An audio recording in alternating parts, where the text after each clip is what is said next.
Mapagpalang gabi sa lahat sa mga kabartudis natin. Ito nga pala ang aking mutya. At ito ay may maraming gabay. Tingnan niyo po. Ito ay isang nakahud. May ano po siya, nakahud na lalaki. Tapos may tumitingala sa kanya na isang lalaki na may biguti na parang umiiyak. Yan o. Hindi naman umiiyak to. Matangos yung ilong niya. Tingnan niyo po. Ayun, naka side view po siya o. Kaso yan. Ito po. Naka side view. Tapos may lunal sa gilid ng mata. Tapos may biguti at saka matangos yung ilong niya. Parang ito nakatingin po rito sa nakahud na yan, parang nakahud po siya. Yan o. Lumalabo. Yan po ang ating bagong mutya. Ayan. Ayan mga kabartudis. At hindi lang ito ang nakikita natin. Baliktarin natin. Makikita mo naman ito. Ayan. Ito yung ulo. Yung mukha na ito. Ito yung dabit niya. Puti. Engkanto na puti. Kung titigan nyo po sa malapitan, di nyo po makikita yung mukha niya. Ito ay lumalabo. Pag malapitan di mo makikita, pero pag nilayo natin makikita mo yung mukha niya. Ayan o. Makikita nyo pag madilim ang kanyang mukha. Lumalabo po siya.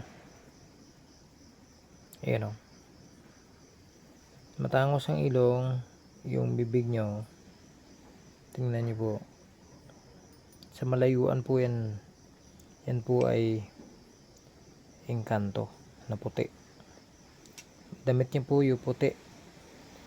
Puti po siya. Ayan o. Matangos ang ilong. Yung damit nyo puti. Tapos ayan. Yan po ang ating bagong nakuwang mutya. Ito din yung may katabi po siya o. Ito yung katabi niya. Hindi lang siya nagpapakita. Ibang klase, ibang mukha. Yan. Comment lang kayo kung nakikita nyo talaga yung nakikita ko. Yan yung mukha nyo. Matangos ang ilong. Tapos may bibig. May bunganga. May ano din siya. May biguti. At ito yung damit niya. Pakita ko sa inyo. Ituro natin. Ayan o. Ito yung kwelyo niya o. Yung damit niya na ito puti. Ito yung bibig. Ito yung ilong. Yung mata niya. Ito. Parang kakaiba yung tainga. Yan. Ayaw magpapakita. Lumalabo. Lumalabo po siya. Ayan o. Nakikita niyo ba? Ito po yung bibig ko. Bibig. Yung ilong niya o. Yung mata. Yan. Paira natin. Ayan. Sa malayuan po yan. Kakaiba. Ayan. Ang gagawin natin, ilawan natin. Para makita nyo ang kanyang itsura. Ito. Ayan.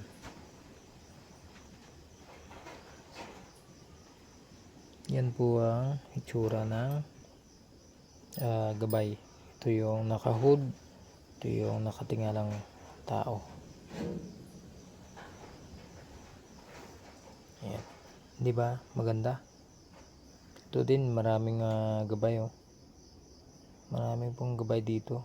Ayan. Mga gabay din yan. Mga gabay ng bato. mga um, mga elemento.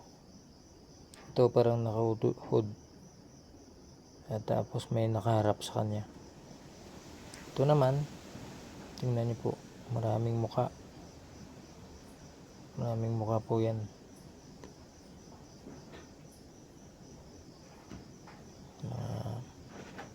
Mga engkantado. Pag pinaliktad, iba naman. Ayan, iba yung itsura niya pag nakabaliktad. Dami din siyang muka. Ayan. Ayan o. Tanggalin natin dito natin i-ano. Yan, may mukha po siya kakaiba. Yan lang po mga kabartudes. Maraming salamat sa mga taga-subaybay natin. Comment lang po kayo kung ano nakikita nyo. Kung nakikita nyo din yung nakikita ko. Maraming salamat. Paalam. God bless po sa inyong lahat.